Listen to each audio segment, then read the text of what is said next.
Halo guys, bersama saya lagi dalam Orek Nopo Channel dalam segmen Suara Orang Kampung. Ini dia sahabat-sahabat semua, berita yang panas. Kerajaan PAS Terengganu menjual tanah kerajaan dengan harga di bawah ataupun murah daripada nilaian tanah tersebut, sahabat-sahabat semua. Jadi saya sangat bersetuju untuk penyiasatan segera dilakukan oleh pihak kerajaan persekutuan berkaitan dengan isu ini. Kerana kita tahu penjualan itu bukan dijual kepada sesiapa, tetapi melibatkan isteri-isteri kepada wakil-wakil rakyat yang dipengerusikan oleh Menteri Besar Terengganu itu sendiri. Ini dia sahabat-sahabat semua. Dan juga satu lagi tanah dijual kepada Esko ataupun koperasi koperasi yang juga turut dimiliki oleh Parti PAS. Jadi gesaan untuk menyiasat ini harus dilakukan segera, sahabat-sahabat semua, seperti mana yang dinyatakan oleh pemimpin UMNO di Terengganu, menggesa siasatan segera tanah kerajaan Terengganu dijual kepada NGO PAS. Jadi apakah kenyataan itu? Tapi sebelum saya teruskan, jangan lupa untuk terus support Orek Nopo Channel dengan cara tekan butang subscribe, like dan share. So mari kita ikuti kenyataan berita ini, sahabat-sahabat semua. Keadilan Kemaman Terengganu menggesa pihak berkuasa menyiasat ahli politik PAS yang didakwa menjual tanah milik kerajaan negeri dengan harga yang rendah ke sebuah pertubuhan pro kerajaan ataupun pro kepada Parti PAS. Pengerusi Biro Komunikasi dan Penerangan Keadilan Cabang Kemaman Ahmad Nadir Yop berkata, penjualan yang didakwa direstui oleh Menteri Besar Terengganu, Datuk Seri Ahmad Samsuri Mokhtar berkenaan amat tidak telus dan perlu diteliti oleh pihak Suruhanjaya Pencegahan Rasuah ISPRM. Katanya lagi, susulan dakwaan kes penjualan tanah kerajaan oleh Menteri Besar Terengganu kepada NGO PAS, Keadilan Kemaman menggesa pihak ISPRM membuka kertas siasatan bagi menyiasat kes itu dengan segera. Pendedahan yang tular di media sosial mendakwa Menteri Besar telah merestui untuk menjual tanah milik kerajaan bernilai RM29.3 juta kepada NGO Khairunisa dengan bayaran premium sebanyak RM500,000 sahaja. Sebagaimana sahabat semua, tanah yang sepatutnya bernilai sebanyak RM29.3 dijual kepada sebuah NGO Khairunisa yang dipengerusikan sendiri oleh isteri kepada Menteri Besar ini. Jadi sebenarnya di perkara ini melibatkan satu salah guna kuasa dan juga merugikan kerajaan negeri dan juga kerajaan persekutuan. Dengan penjualan sebanyak dengan harga RM500,000 amatlah tidak berbaloi dan sepatutnya ISPRM bertindak segera untuk menyiasat isu ini. Jadi susulan dakwaan kes penjualan. Jadi isu ini tidak boleh dipandang remeh kerana ia melibatkan tata kelola dan juga integriti kerajaan di negeri di bawah pimpinan PAS.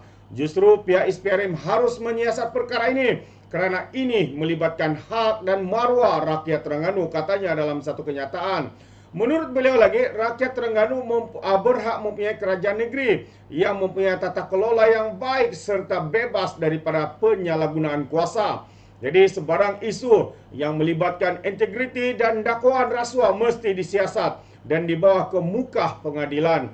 Ini selaras dengan aspirasi kerajaan persekutuan yang ingin menghapuskan segala bentuk penyalahgunaan kuasa serta melahirkan masyarakat yang mempunyai integriti tinggi bertetapan dengan visi Malaysia Madani, katanya.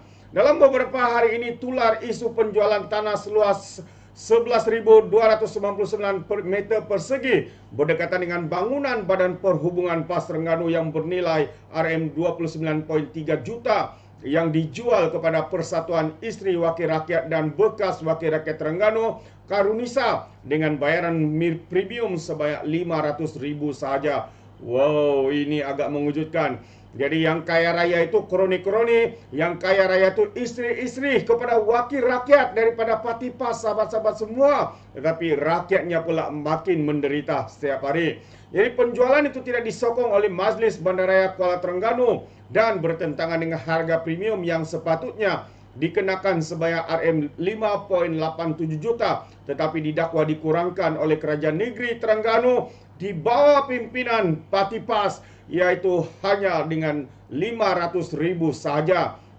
Inilah kepandaian menyakau, inilah kepandaian menjalangunakan kuasa, sahabat-sahabat semua. Jadi isu berkenaan telah dibangkitkan oleh bekas Menteri Besar Terengganu yang juga Adun Kijai, Datuk Seri Ahmad Said di sidang Dun Terengganu baru-baru ini. Ahmad mendedahkan urusan perolehan tanah tersebut pada ketika Barisan Nasional berkuasa dan bagaimana dakwaan kerajaan PAS telah menjualnya dengan harga rendah kepada NGO pro parti berkenaan. Hebat sungguh mereka menyakau ya.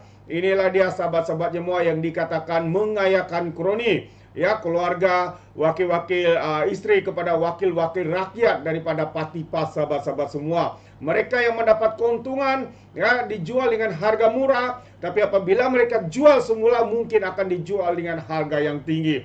Jadi ini sepatutnya perkara yang amat membimbangkan. Bagaimana tanah yang bernilai RM29.3 juta ringgit itu dijual hanya pada harga 500.000, sahabat semua. Jadi perkara ini harus mendapat perhatian daripada pihak SPRM, dan kita rakyat ini juga menggesa supaya tindakan diadakan, siasatan diadakan dengan segera. Kenapa tanah yang bernilai 29.3 juta itu dijual kepada wakil-wakil isteri, wakil rakyat, isteri kepada wakil-wakil rakyat daripada parti PAS. Dan juga dikatakan juga satu lagi tanah dijual kepada koperasi yang dimiliki oleh parti PAS. Tidakkah ini menyatakan penyalahgunaan kuasa dengan secara terang-terangan, sahabat-sahabat semua? Tetapi kenapa hari ini pihak SPRM masih mendiamkan diri? Pihak SPRM tidak melakukan ataupun membuka kertas siasatan terhadap perkara ini. Ini yang membimbangkan rakyat, khususnya rakyat Terengganu dan rakyat Malaysia. Kenapa perkara ini dibiarkan begitu rupa dengan penjualan dengan harga yang murah? Pastinya ini sepatutnya telah disiasat dengan kadar yang segera. Jadi itu pandangan saya, sahabat semua. Bagaimana pula dengan pandangan Anda berkaitan dengan perkara ini? Jadi Anda boleh berikan komen Anda dalam ruangan komen. Tapi ingat, komen dengan cara berhemat. Jangan menjadi seperti Walan Walantit, lebay-lebay, dan juga geng sapu bersih, dan juga termasuk juga GTA, geng takut Anwar. Ya, kita boleh nampak ya orang-orang penyokong-penyokong mereka apabila memberikan komen penuh dengan hasutan, kebencian dan juga fitnah melampau. Sepertinya ya mereka tidak punya otak, mungkin karena otak mereka tertinggal di Laut Cina Selatan. Alright, sampai di sini saja izinkan saya untuk mengundurkan diri, dan seperti biasa peribahasa mengatakan tapapun kangkap 2 tahun keinginan. Dalam bahasa Melayunya, tepuk dada, tanya selera. Sekian saja daripada Orek Nampak Channel. Hingga kita berjumpa lagi di dalam info dan update yang seterusnya. Sekian, bye-bye.